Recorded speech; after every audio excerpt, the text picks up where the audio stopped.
Coming up on Techzilla, Robert's new home theater PC is up and running. Was Sandy Bridge the right choice? Dolby versus DTS. What does the CTO say? Antivirus from the cloud. We got a little free antivirus action for you. The pain of smart TVs, AirPlay on Marantz, and free BSD. It's got problems. And of course, the new releases on Blu-ray for the week of January 18th, 2011. So marinate that chicken and fire up the grill, because Techzilla starts now.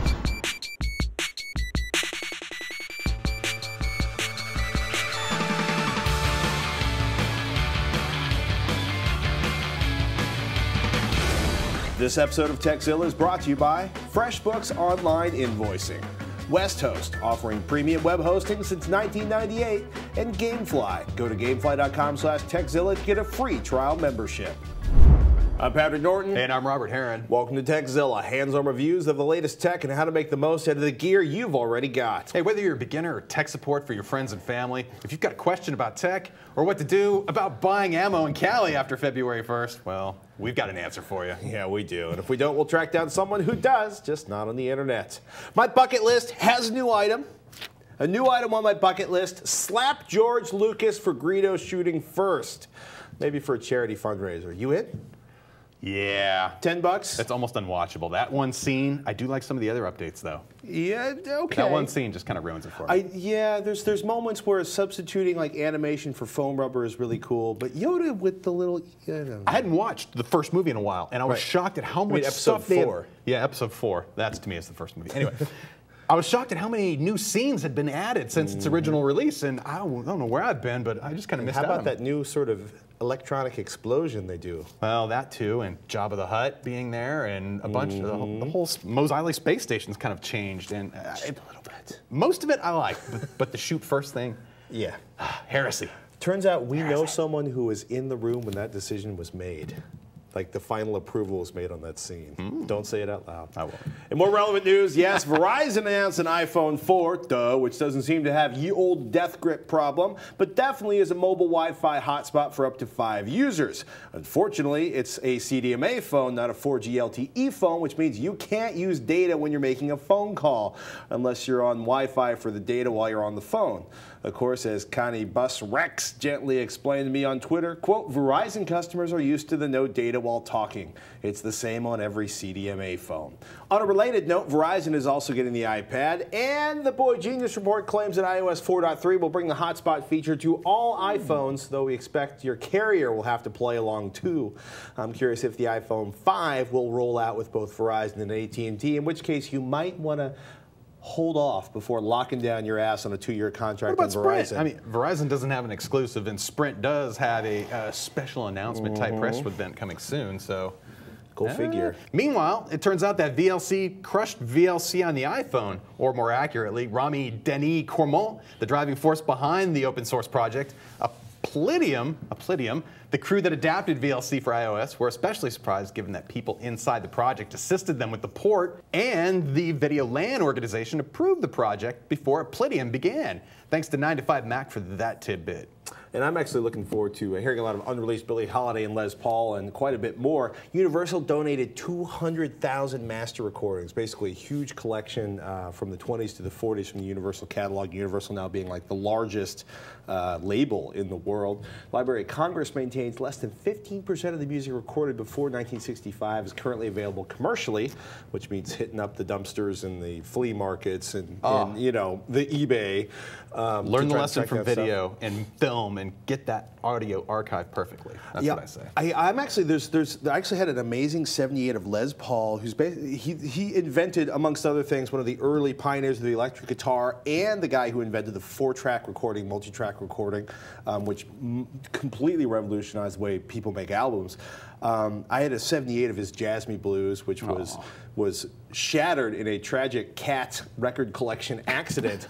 So it's pretty wild. Ars Technica was writing about this. They say the master recordings currently reside on metal and lacquer discs. Some are on mono tape. All of them are degrading rapidly.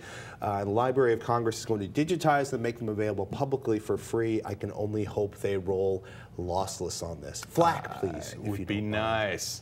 Hey, PC Mag says the Obama administration is planning to place authority for developing an internet ID for Americans in the Commerce Department. Yep. Nope, it's not tracking you on the internets, so step away from the tinfoil hat. The goal, according to U.S. Commerce Secretary Gary Locke, is, quote, enhancing online security and privacy and reducing and perhaps even eliminating the need to memorize a dozen passwords through creation and use of more trusted digital identities. Don't we already have nifty free software tools that do this, like, now? Anyway, and don't get me started on the decision by Google's Chrome team to drop H.264 support in favor of supporting WebM, aka VP8, and Theora video codecs for HTML5, especially since they still haven't dropped Flash support in their browser either. Anyway, and Google, could you get some hardware acceleration rolling for WebM and Theora, please? It doesn't exist right now. Again, thank you. Yeah, I love the big, like, I love Google Chrome. I love Google. I love the idea that they're trying to, like, make VP8 as well a free, or not open source, but at least a free codec. But they're like, in order to support a more open internet, we're dropping support for H.264 in the browser. And it's like, oh yeah, because Flash is so open and free. Yeah, don't get me started. Understood. All right, Mr. Heron's been all hot and heavy with Sandy Bridge for a couple weeks, mostly trying to decide if it is the next great home theater PC CPU. How rolls the new box? This is, you have replaced the Atom home theater PC in your house. Atom out. Sandy Bridge currently residing within this box. This is a brand new case too, by the way. It's gorgeous. Essentially, well, this is a Luxa 2 box, by the way, by Thermaltake. If you're wondering what the case design is, pretty nifty. Now, for Sandy Bridge, we're talking about the 32 nanometer part, basically, with the new microarchitecture that includes a dedicated hardware video transcoder. That's the big deal about Sandy Bridge. It also incorporates the processor, graphics, and memory controller all on one package. And if you're into overclocking, though, keep an eye out for the K-series processors, specifically the 2500K and the 2600K. I believe those would be i5 and i7 parts, respectively. Now, the CPU in this system is actually part of the i3 family, and I ran some video encoding benchmarks just basically to see how it performs against systems like, I have an overclocked i7 920 workstation at home, as well as that good old Atom Ion-based HD PC I have as well. A full range of Intel products can be found in the Heron household. I am looking forward to throwing up some good AMD hardware against this setup soon, hopefully. But just to cover some of the basic benchmarks, first I went ahead and, oh, do you want to talk about the box? No.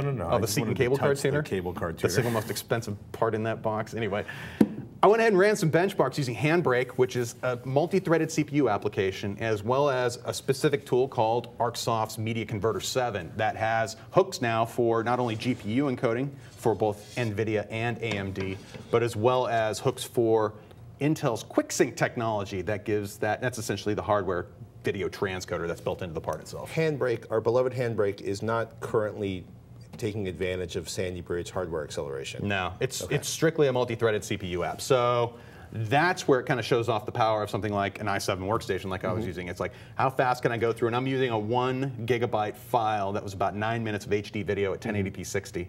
And essentially what I was coming up with was that for that CPU intensive, just using Handbrake, this box actually compared to my workstation was about 2.6 times slower, which isn't too bad, but you also compare that to, say, the Atom Ion part that I was using in my previous PC. That was about 8 times slower in terms of overall encoding time. If the Core i7 was 1, the Sandy Bridge part was, almost 3 times 1, and the Atom was almost 8 times 1. Probably more so. I just stopped the benchmark. It was taking so long as far as CPU. However, once we move over to something, and I'm not going to say this is the be-all, end-all. I didn't have a lot of time to dig into ArcSoft's Media Converter program, but this at least provided all the hooks necessary to see what potential benefits we could hopefully get out of optimized software running on these types of systems. And in the case of Sandy Bridge, on this box, I was able to include that same 1 gig file in about 126 seconds, which that's using the QuickSync technology, and that was operating at about a 20% CPU level the whole time. So there was plenty of CPU left over to do other things while it was taking care of the video transcoding process. So how did that compare to the Core i7 box? It actually beat the Core i7 box by 126 seconds versus 199 seconds, which is about 1.6 times slower. So are there any Core i7s that have the hardware encoding that Sandy Bridge has? Not yet. Yes, I want to say the new K parts that will be coming out, the K2600 will have that. However, with the software, it was taking advantage of an AMD graphics card, a 5870, that it was using the ATI Stream technology to do its hardware acceleration there. And even so, even with that, this box was still beating my workstation. Right. And doing it at much less power consumption too, about 1/3 of the power, which was, that to me was more impressive than anything. So while I'm extremely pleased with the Sandy Bridge's performance and its energy efficiency, makes for a very quiet home theater PC, the built-in graphics are really where I'm having a problem. Your typical video encoded from movies is exactly 976 frames per second. Not 24. Not 24 exactly. And it turns out that the chipset built into here for graphics will only output currently at 24,000. So about every 40 seconds or so, I noticed my Blu-ray movies were giving a nice little hitch when I tried to enable 24p output. Ooh. Now, supposedly you can turn off Windows 7's UAC functionality, and somehow that gets you back to 23.96 or 23.97. It's a little convoluted. Right. Apparently they won't be able to fix this though until the next hardware revision come 2012. It's just kind of a bug that's in there. And if I decided, okay, I'll just add my own graphics card, well, that takes away the QuickSync functionality, so then I lose the integrated transcoder ability. So I wouldn't call this the ultimate home theater PC MOBO yet. So great desktop, non-gaming desktop, great for, say, a DIY Specifically the home i3 server. part that I have in here. Oh, definitely. Not so good for a home theater PC. Unless you're willing just to stick with 60 hertz output until, if and until they can fix that output mode bug. Which they're kind of saying 2012 next generation hardware. Because apparently it's a hardware issue. But otherwise, I'm pleased with it. He sacrifices so you don't get trapped with no 23.967 frame per second output. Hey, let's thank one of our sponsors, West Host. They've been offering premium web hosting since 1998, super affordable, just 19 cents a day, and that includes great server performance, free website transfers, and you'll score free US-based support 24/7 by phone, chat, and email. One-click installs of hundreds of apps, and don't worry, if you don't like West Host, they include a 60-day money-back guarantee. Now, you want to score a discount? Do yourself a favor, go to westhost.com/techzilla. You'll score an exclusive 25% discount off your web hosting.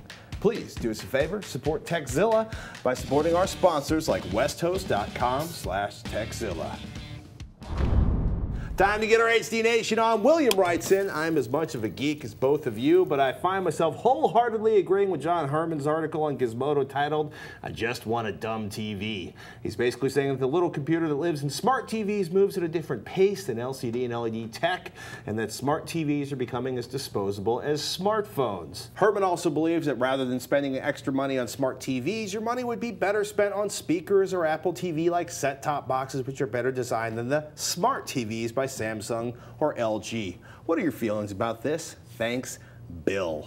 Heresy! I kind of understand. I understand that you don't want too much technology built in. Remember when they used to put DVRs inside of TVs and the DVR would break? How long did that last? Not like very long. 5 minutes. But or the DVD monitors. I mean, here's the thing. Like, if technology outpaces the computer inside your television, you can still hook it up to a home theater PC. You can still hook it up to a Blu-ray player. You can still hook it up to a home theater or a set-top box.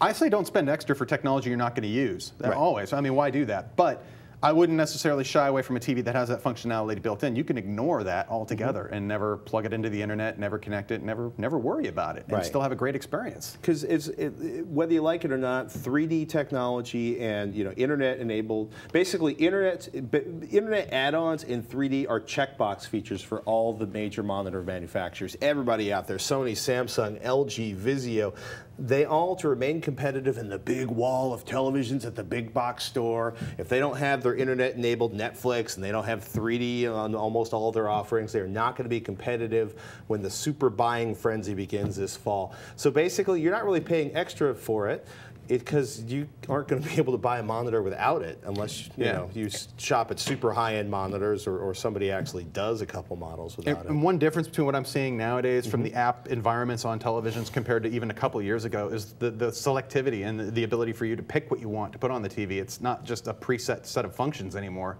and that's really nice. Say you wanted Vudu, but you didn't want Netflix. You can do that nowadays, provided the TV supports it. And considering all of us with smartphones are all, that functionality is being mirrored on the TV side so much now, and it shows no sign of slowing down. So it's kind of nice to have the app developers thinking about developing for that platform in addition to the stuff we're holding in our hand. Yeah, look, it would be great, Bill, if you could buy this stuff, buy a television without this stuff, but the reality, It's a checkbox feature, which is a classic way of saying you're going to get it whether you want it or not. So I'm not thinking about it too For much. the uber high end, I would say that's true. If you can look at like the mid-range products, though, there's usually one SKU somewhere that has like, okay, I'm going to ignore all the crazy internet stuff. It might have a network jack, which is kind of convenient sommes. But for upgrading the firmware in your HDTV. Totally, if for nothing else. Yeah, we'll find out. It'll be interesting to see where TVs are at the end of this year. Netgear was at CES. We didn't get to cover them too much while we were at the show. If you haven't heard about it, they have a really interesting universal Wi-Fi range extender coming out. They say it's going to double your wireless range, works with any wireless router, plugs directly into any wall outlet, basically go halfway between your router and where you want it to reach. Plug that thing in and you're done. I can't wait to see how well it works, especially since it has Ethernet in. Nice. But have you used one that works?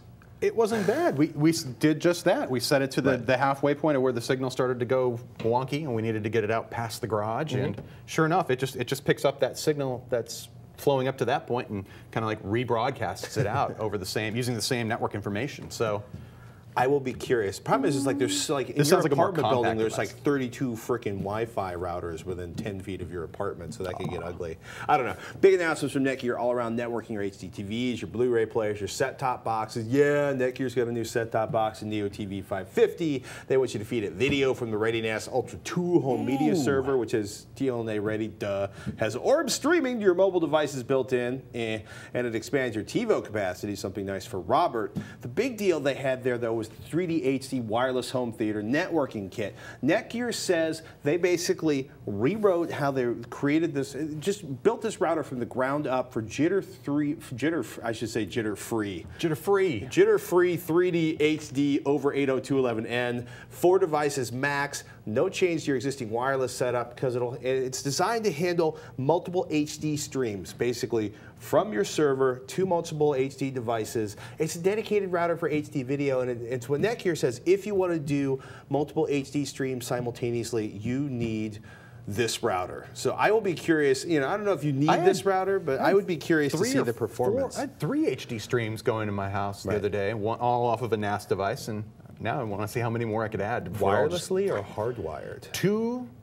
At least 2 were wireless, and then 2 were hardwired. So yeah, they're claiming 1080p 3D HD over 802.11 and no hiccups. That would be great. But you basically need a second router on your wireless network just for that. If it has to be wireless, it sounds like somebody's got a solution though. But didn't you get to talk to the CTO at DTS and at CES about the surround sound codecs? I asked the CTO. We brought this up the other week, and I was like, oh, finally we get to go to CES and talk to the Dolby and the DTS folks. I didn't get a chance to talk to Dolby because they were way off in another casino I couldn't get to. But here's what the DTS CTO, the Chief Technology Officer, had to say when I said, what makes your codec different from Dolby?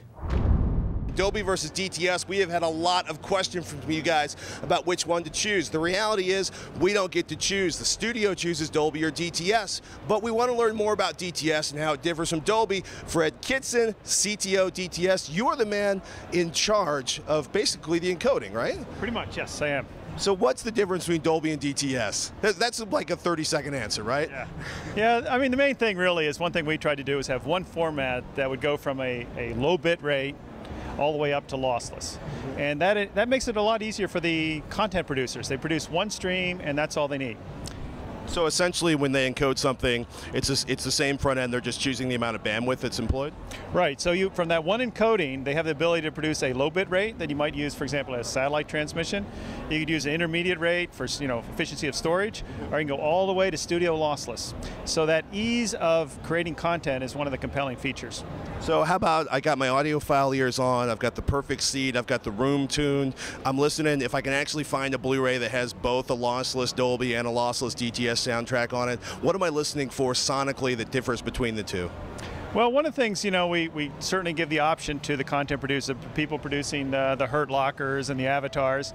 And fortunately, it's over 75% have chosen to produce that content and primarily in DTS. So you would have to go to the secondary channel and you could do that and switch over and listen to comparison with Dolby if you want to. So is there anything out there that particularly sonically makes the DTS or Dolby or anything differentially, or are you basically just trying to exactly reproduce what's coming out of the board when they mix it down? Well, it really was the basis of DTS, was to create a soundtrack when actually Jurassic Park came out, to get that same kind of visual experience that was commensurate and with an audio experience that's, essentially what you would have witnessed or observed if you had been in the studio. So it's really recreating what the content producers produced, what was mixed originally, and as faithfully as one can do that, and that's why that's why we call it lossless. So that was our intent from day one, and we still preserve that. Do you have a particular Blu-ray that you think the audio is outstanding on for demonstrating your home theater? We have quotes of people that, again, some of the really high-valued content, like the Hurt Locker, for example, where people have listened to whether it's explosions, whether they look at the contrast of high frequency, and that's probably a good one to evaluate. Fred, you're the CTO. That means you're technical. It means you're probably a geek. It means you walk into somebody's house, you see the surround sound, and there's something I bet there's something you want to fix over and over again when you look at somebody's room and the way they got the speakers set up. Yeah, oftentimes you see people doing some random, essentially installation of speakers all over to either look cosmetic or look interesting. But you have to remember, you're trying to get a good experience on the sofa. So the experience has to be tuned to where your ears are. Right. So you really want to think that that acoustic envelope you're creating is somewhat centered in a plane about where you're going to be sitting. And hopefully pointing the speakers at where you're sitting. I've seen speakers point at the wrong direction, in other rooms, all kinds of crazy things. And actually, that's one of the technologies moving forward we're trying to address, is automatically setting up and calibrating and optimizing that experience. So even if you do put some random deployment of speakers, it does the best you can do. I think it sounds like Odyssey may have a little challenger coming up in the near future. Fred, thank you so much for your time. Hey, now it's time for the new Blu-ray releases for the week of January 18th, 2011. First up, Animal Kingdom.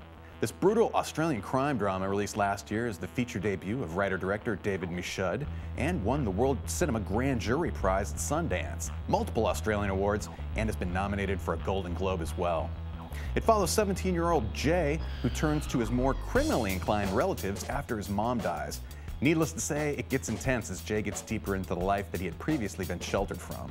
Some compare it to Goodfellas, some call it a less glamorized Godfather, but the consensus seems to be that this is definitely the must-see mafia movie of last year. Extras include an hour-long making of and a 33-minute Q&A with the writer-director and 2 lead actors. Next up, Cold Dog Soup. This 1990 film follows a young man who manages to get a date with the girl of his dreams, except then her dog dies. She asks him to bury the dog, but before he gets very far, a psychotic taxi driver played by Randy Quaid turns the seemingly simple task into a night-long adventure. If it sounds ridiculous, that's because it is. But if you don't take it too seriously, this black comedy can be quite fun. No real restoration went into this transfer according to Blu-ray.com, but it's still a decent copy. The only extra on the disc is a montage of trailers for other films, so not much to see there. But if you want to see Randy Quaid run around the city carrying a dead dog in a garbage bag, look no further than Cold Dog Soup. Also released this week, Takers. As the name suggests, this 2010 film is about a bunch of guys who take stuff. More specifically, it's a heist movie starring Idris Elba, Matt Dillon, Chris Brown, Hayden Christensen, Paul Walker, and more. While most professional critics slam this movie as cliche and superficial, the general movie-going public was a bit more favorable. Extras on the disc include a 10-minute making-of featurette and a second making-of featurette that focuses on the stunts. So while it's not the most intellectual or original film out there, if you're a fan of fun action flicks, Takers is worth a look. Other releases include The Army of Crime, Buried, Checking Out, Death Race 2, Down Terrace, Fire on the Amazon, Jack Goes Boating, Justified, the complete first season, Lebanon, the Criterion Collection's The Naked Kiss, the Criterion Collection's Shock Corridor, and Stone. Hey, it's time to thank one of our sponsors, FreshBook Online Invoicing. FreshBooks is an easy-to-use online invoicing service that saves you time, gets you paid faster, and makes you look professional. Extra promise, you might actually enjoy invoicing. And getting started is completely free. Just go to freshbooks.com and sign up for a free account. And here's the really cool thing that they're doing for Techzilla viewers. They're actually going to give away a birthday cake every day to somebody that signs up from our show. All you need to do for a chance to win a birthday cake is be sure to enter Techzilla in the How Did You Hear About Us section when you sign up. And no, it doesn't have to be your birthday to win, but who doesn't love birthday cake? Let's talk about iPod, iPhone speaker systems. There are too many. Most of them sound like ass, which is, I guess, probably inappropriate for a child-friendly show like this. They sound awful. Like a donkey. Like a donkey. A donkey braying in the night. Not what I want my music to sound like. And it's funny, right? You go to Best Buy, there's like 32, probably like 15 different ones. What's kind of cool is you can go in there and you can demonstrate. You plug your iPod or your phone and you'll listen to different stuff. I would hope so. That sounds pretty cool. You know, that was actually really nice. I started playing around with a bunch of them. I don't have it with me, but Logitech's rechargeable speaker, S715i, probably the only battery-powered portable boombox that doesn't sound awful. Battery's built in. They claim it lasts up to 8 hours. They're calling it an 8-speaker system. It's really 4 speakers and 4 passive radiators. We have an earlier version of Logitech's portable speaker we use for our son's room and when we travel. I got to say the S715i has much improved audio. I just wish the Logitech didn't have the tombstone style of stick the eye whatever on top of the box, which makes poking at it when you're half awake and exercising not tipping it over. That might just be me. It does include a remote, and I was surprised at the bass they got at from a pair of 3-inch drivers, like 2 3-inch drivers, 2 half-inch neodymium tweeters, and then 4 2-inch passive radiators built into the box. It should make a decent sound. I was actually surprised at how good it sounds. About 150 bucks. You know, it's a good deal, and it's one of the only rechargeable portable ones that actually sounds good. If you want something for picnics or to carry to different rooms. I'd be all over the Klipsch iGroove SXT as a bedside alarm clock type dock if the alarm actually played through the speakers. My understanding is that it's supposed to support iPod alarm clock instant wake functionality. Maybe it only works on the 3GS, not on my 4. Though in my experience, the speaker in the iPhone itself never has a problem crushing my dreams and ripping me into consciousness. The iGroove is loud, seriously loud. 20 watts per channel, 40 watts peak, at which point it starts to break up. Decent bass despite the wee 2.5-inch woofers. They're claiming 60 hertz to 20 hertz response. It is suitcase friendly, but not battery powered. Very tempting. Let me pause Jim Carroll as much as I love him. You know, it has a giant power cord, which is not fun to pack, but it does have an auxiliary input and S-video output if you want to play video on it to your Holy SD television. Batman. It's the most bizarre kind of combination. Like, hey, we could throw an S-video port on this. Why not? It's there. I'd almost hope they have a dangle to convert that, a dongle to convert that to a component at least, or composite. I don't know. Yeah, well, it's pretty suitcase friendly. I'm not even getting into the whole video output. I think it's bizarre it's an odd format to choose.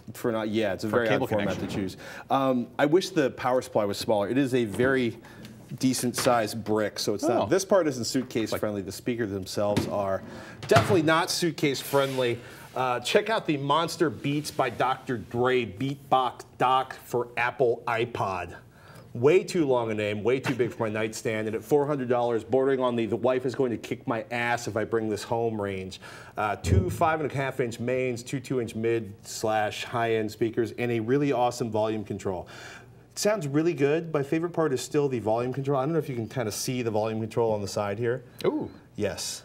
That's the kind of thing you could just reach up and grab without, yeah, somebody wants to play me word games. Well, we'll play that later.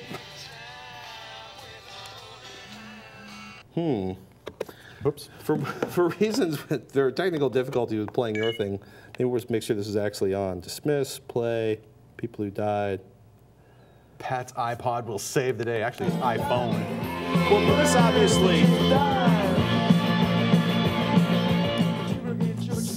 Yeah, there's enough volume in this to hurt in a smaller room. Very nice highs, decent lows. The mid-range felt a bit muddy at times. I gotta say, there's a really cool feature. If you have it up high, when you plug your next device in, it actually rolls the volume down and brings it back up, which is huge if you've ever had a friend sort of drop their phone into your dock and blow your speakers out in your home theater system. There's a wireless 11. Yes. No! That can be painful. There's a wireless adapter, if you can find it, sort of a semi-proprietary wireless adapter, so you can send music to it wirelessly, which I thought was a really interesting feature. And there's a carrying handle, but there's no batteries, which I was kind of bummed by. I thought it would be cool if you could actually carry it around while it was playing, if you're into cleaning the house that way. The remote, meh. It's your classic plastic buttons remote. The buttons are just too close together.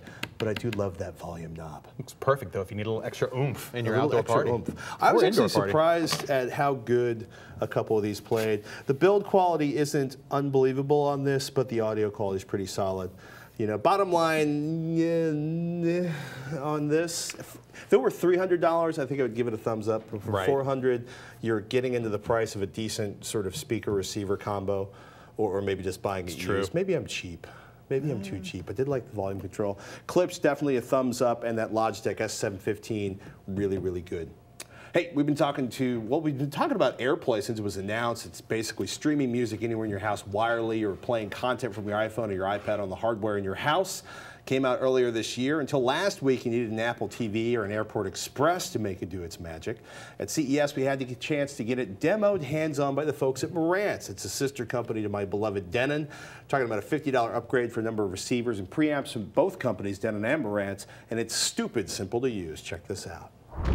We got Jim Ludoviconi from Marantz right here. He's going to show us just exactly how easy it is to use AirPlay on the receiver and the preamp. Yeah, let me start by just explaining a little bit about our setup here. What I've got is a small local network setup. I've got a wireless router set up behind here. And one of the best features about AirPlay is it allows you to stream directly from the device. And the device I'm talking about might be an iPhone, could be an iPod Touch, or in this case, I've got an iPad. So let me show you now just how easy that is to do. So up here on the iPad, all I have to do is call up my iPod. You can see I have a small selection on this of 4 different albums. Let me go ahead and select an album. And we can take a look here. We see the little AirPlay logo.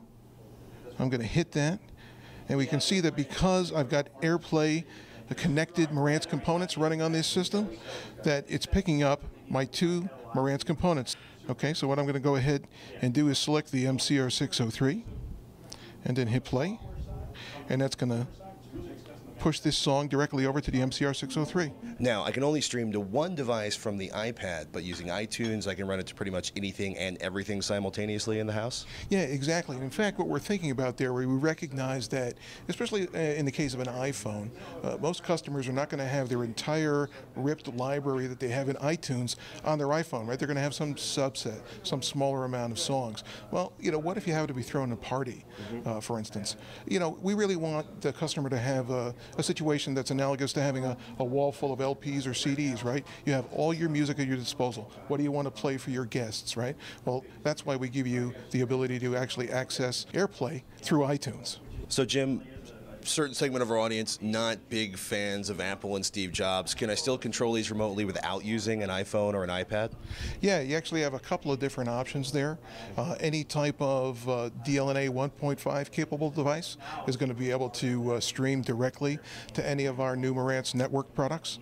Another option you've got is if you happen to have, say, a smartphone that has Bluetooth capability, any of our networkable products as an option, customer could purchase a small accessory called the RX101.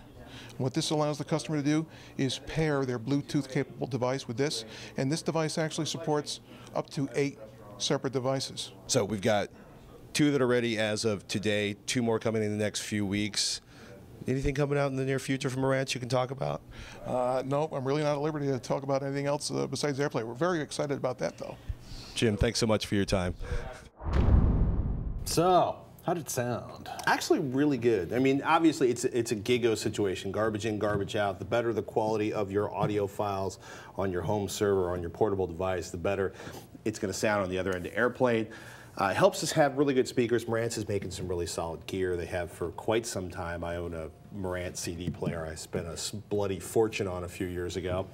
You can expect, by the way, a lot more gear like this in 2011 from Denon, Marantz, and from lots of other names. It's time to thank one of our sponsors, Gamefly.com. We're talking about the largest online video game rental service. They offer you a choice from over 7,000 new and classic titles across all consoles and handhelds. Gaming Center, people. Plans start at $15.95 a month, and you can rent 1 to 4 games at a time. Keep them for as long as you like. Spend as long as you want to finishing Zelda. They don't care because there's no late fees, no due dates, and the shipping to and from your house. You never have to leave your house again. The shipping is always free. Once you're done playing a game, send it back. Gamefly is going to send you the next available game in your list. And if you really like the game and just want to be with it forever, Click the Keep It button on the Gamefly website, and the game is yours at a discounted price. Gamefly is even going to mail you the case and manuals free of charge. You're a Tekzilla fan, so we got a 15-day free trial for you, but only if you go to gamefly.com/Tekzilla. Please go to that URL so they know we sent you. Ivan writes in, I was hoping that Panda Cloud Antivirus had real-time blocking of viruses and such, meaning blocking a virus before it's installed, because my aunt doesn't want to pay for security and they have a very slow internet connection. That's why I opted for the cloud-based security, fewer file definition updates. I've asked around the web, most experts say just use MS Security Essentials, but with my aunt's slow internet connection, I don't want to bother her with updating the product. Also, it'll probably take quite a bit of time with her slow connection. Also, they have no firewall running on XP. Is it okay to skip this to lessen the cost? Thanks, Ivan. Well, first off, Windows XP has an optional built-in firewall. I say use it. It's free, it's there. It doesn't require much in the way of updating other than your general Windows updates anyway. Just use it. Second, the 0.5 megabit download speed that your aunt gets isn't great. My cable modem gets about 32 times that. I'm not bragging, at least. But you can set updates to roll on her computer overnight. She won't notice them then, and in reality, it shouldn't take very long to download even 0.5 meg. And you must download these updates. No matter which antivirus program you're going to use, nothing is sadder than a year-old AV install with no updates. The machine is usually infected with crap. Seriously, set your AV to auto-update, or more importantly, set mom and dad and aunties and uncles and sons and daughters' machines to auto-update when you install the security software. It'll make life that much more easy. Now that said, you were right about Panda not requiring any updates. It does work off of a database in the cloud, which makes it a super small download. Now, Neil J. Rubiking over at PC Mag says it's great for preventing malware from getting onto your system than it is at removing it. Well, it's best to make sure that Auntie has a freshly installed and clean system when you do the setup initially. Can't really use this with a pre-infected system, so to speak. It's a pretty cool idea. Tiny download, database on the cloud, because basically the reference database for viruses and malware is just getting so big. Oh, yeah. And it's supposed to do a super job of keeping stuff from getting onto your system. I only use MS Security Essentials, and I just set all my updates to happen in the part of the day where I know I'm not going to be at that computer. And it works out great, and it's free. It's free. And it works. Just do us a favor, schedule updates. There's nothing like you want to make sure you're up. An antivirus without updates is a brick. Useless. You might as well uninstall it. Less useful than a brick. Back up your data and wipe your system clean once a year, and you know. Go to the dentist at least once a year. Jay writes in with a question to stump the crew here at Tekzilla. He says, hey guys, first things first, love the show. Thank you, Jay. He says, I have a home server running FreeBSD 8.1 that hosts everything from music to videos and documents for all my home PCs using Samba. It's also running VoIP web and my database services. Many of the services are isolated in FreeBSD jails, so if one crashes, the others remain unaffected. The problem I have is that Samba is used in 2 jails, but only one Samba server shows up in the network browser on my personal PC. Each Samba service is bound to a separate network interface. Each jail has its own NIC, and I've even left my router wide open trying to get it to work just in case it was a port issue, but no luck. The first Samba server and all other services work fine, and it would make my life a lot easier if I could get the second Samba server to work as well. I know your show rarely strays from Windows, Mac, or even common forms of Linux, but any light you can shed on this problem would be greatly appreciated. Thanks, Jay in Madison, Wisconsin. And since I have not touched FreeSB in an astonishingly long time, I would like to ask the beloved FreeBSD enthusiasts in the Tekzilla crew if you can kick us an email, tekzilla@revision3.com, and let us know how you would set up multiple instances of Samba to run on the same server, or if there is something else Jay should be doing. Please email us. And we will share it with the world. Enlighten us. Enlighten us. I need to know these things. That's pretty cool, running a FreeBSD server in your house. Well, and I didn't realize you could jail them separately and run them off of separate NICs, and that sounds kind of cool. I have to admit. I sense a future I want to know more. For everybody out there watching, we live on your questions, so email us, tekzilla@revision3.com. Tech help, product reviews, how-tos. You ask us, we'll do it. Veronica, Robert, and I do the best of our ability, but we need those emails, so don't be shy. Send them into tekzilla@revision3.com. Hey, even better, send us a video question. Yay! Think of all the fun you can have and the admiration of all your friends and family when you see your mug on our show. Please, just keep it to 15 seconds, upload to YouTube, and send us the link in an email with video question in the subject line. And as always, you can find us on Facebook at facebook.com/Tekzilla. Hey, I want to thank everybody so much for watching. I'm Patrick Norton. And I'm Robert Heron. Until next time, you've been watching Techzilla.